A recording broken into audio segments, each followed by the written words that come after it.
여러분, 아파트 값에 대한 이야기, 이게 정부의 이야기와 정부 산하기관의 이야기가 다릅니다. 최근에 한국개발연구원, 그러니까 KDI죠. 국책연구원입니다. 국책연구원에서 부동산 포럼을 비대면으로 개최를 했습니다. 그런데 이 비대면에서 말입니다, 부동산 전문가들은 굉장히 섬뜩한 이야기를 내놨습니다. 섬뜩한 이야기를.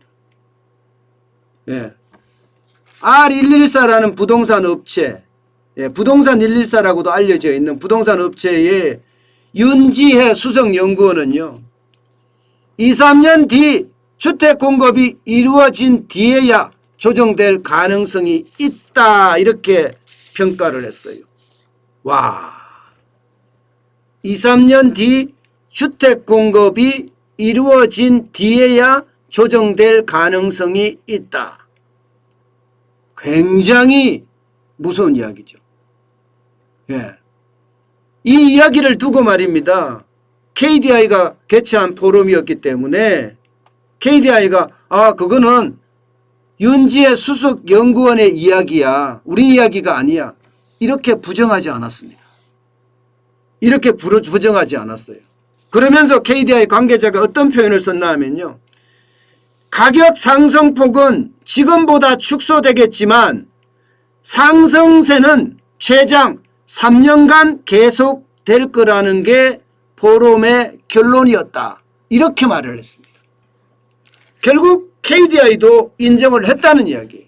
KDI도 인정을 했다는 이야기. 이것은 여러분, 어쩌면 홍남기 경제부총리가 지금까지 이야기해 온 거하고는 완전히 정반대의 이야기가 되고 있습니다. 정반대의 이야기가. R114라는 부동산 업체의 수석연구원이 이야기한 것을 KDI가 인정을 하면서 홍남기 경제부총리와는 궤가 완전히 다른 그런 이야기를 꺼낸 거예요. 여러분, 홍남기 경제부총리는 지금까지 여러 번에 걸쳐서 집값 고점에 대한 경고를 계속해 왔습니다. 집값 고점에 대한 경고를. 지난 7월 말에는요, 부동산 관련 담화에서 그렇게 이야기했어요.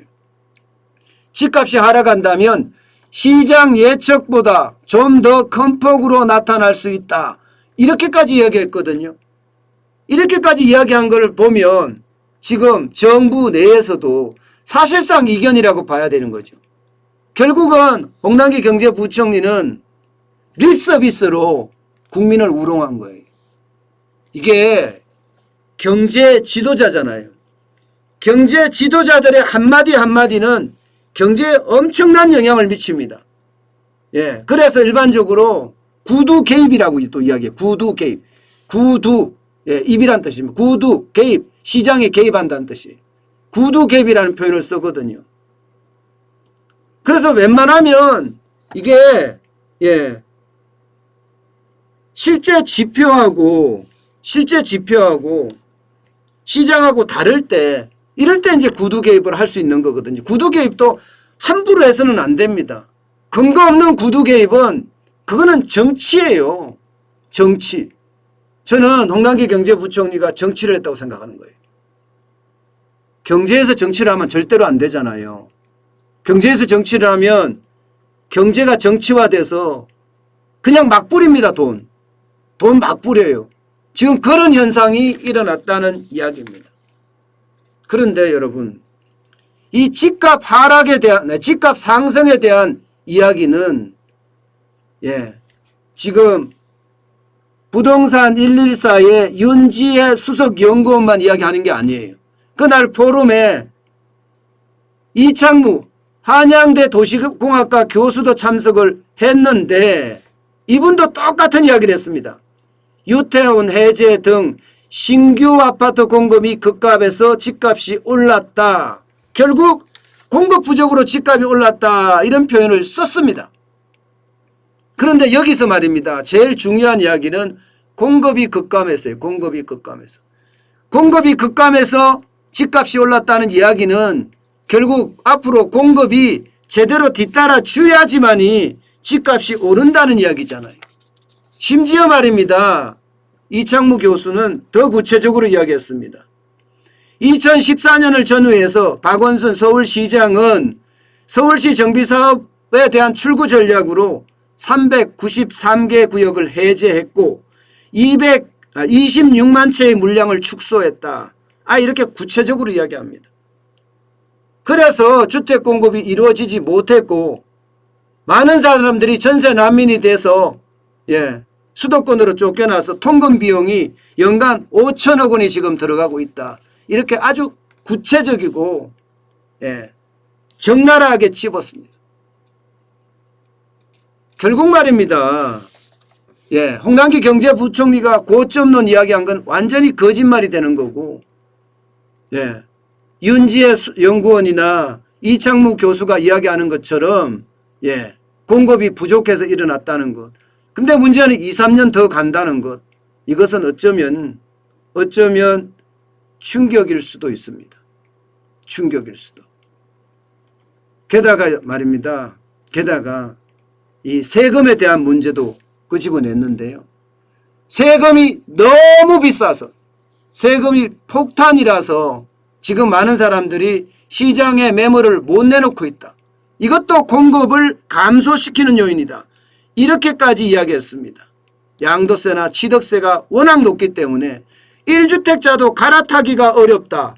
1주택자도 갈아타기를 잘못하면 잘못하면이 아니라 그냥 갈아타기 할 때 1억 이상의 돈이 들어간다. 그러면 누가 갈아타기 하려고 해요? 비용만이에요.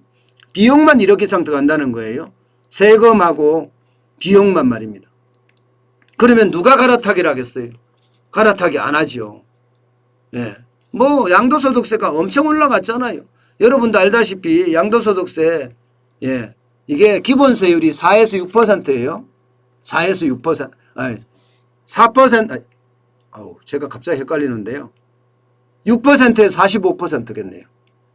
6%에 45%. 6이 맞는지 제가 정확하지 않은데 하여튼 6이나 4%에서 최고세율은 45%입니다. 여기다 두 채인 경우에는 20% 가산세, 세 채인 경우에는 30% 가산세가 붙어요. 여기에 지방세 10%까지 붙습니다. 그러면 두 채인 경우는 양도소득세가 71.5%가 나오고요. 최고세율이. 세 채인 경우는 82.5%가 나와요. 누가 팝니까? 안 팔죠. 취득세도 보세요. 10억짜리 집을 하나 산다고 하면 취득세가 1억을 내야 돼. 누가 집 삽니까?